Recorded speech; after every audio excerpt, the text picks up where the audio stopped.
અમદાવાદના દસક્રોઈમાં એક પ્લાસ્ટિકના ગોડાઉનમાં ગઈકાલે રાત્રે 1 વાગ્યાની આસપાસ આગ લાગી, જે આખરે કાબૂમાં આવી ચૂકી છે।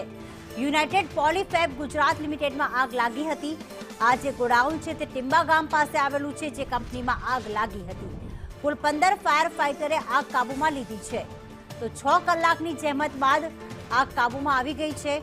આ ફાયર ફાઇટરના જે જવાનો છે તેમાં 75થી વધુ ફાયર જવાનો હતા કે જેણે આગ કાબૂમાં લીધી છે। જોકે સમગ્ર ઘટનામાં કોઈ જાનહાનિ થઈ નથી। આજે આખી ફેક્ટરી છે, જેમાં પોલીફેબ ફેક્ટરી છે કે જ્યાં દોરા ધાગાથી યાન બનાવવાનું કામ ચાલતું હતું અને અચાનક રાત્રે 1 વાગે જ્યારે કામદારો કાર્ય કરી રહ્યા હતા બીજા યુનિટમાં, ત્યાં પાછળના ભાગે પહેલા આગ લાગી અને ત્યારબાદ એકાએક જ આગે વિકરાળ સ્વરૂપ ધારણ કર્યું।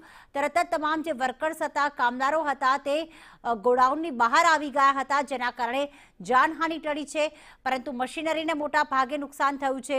જે દોરા ધાગા, જે યાન તૈયાર હતું, જે કોટન હતું, તેને પણ નુકસાન થયું છે। યુનાઇટેડ પોલીફેબ ગુજરાત લિમિટેડમાં 6 કલાકની ભારે જહેમત બાદ આગ કાબૂમાં આવી ચૂકી છે।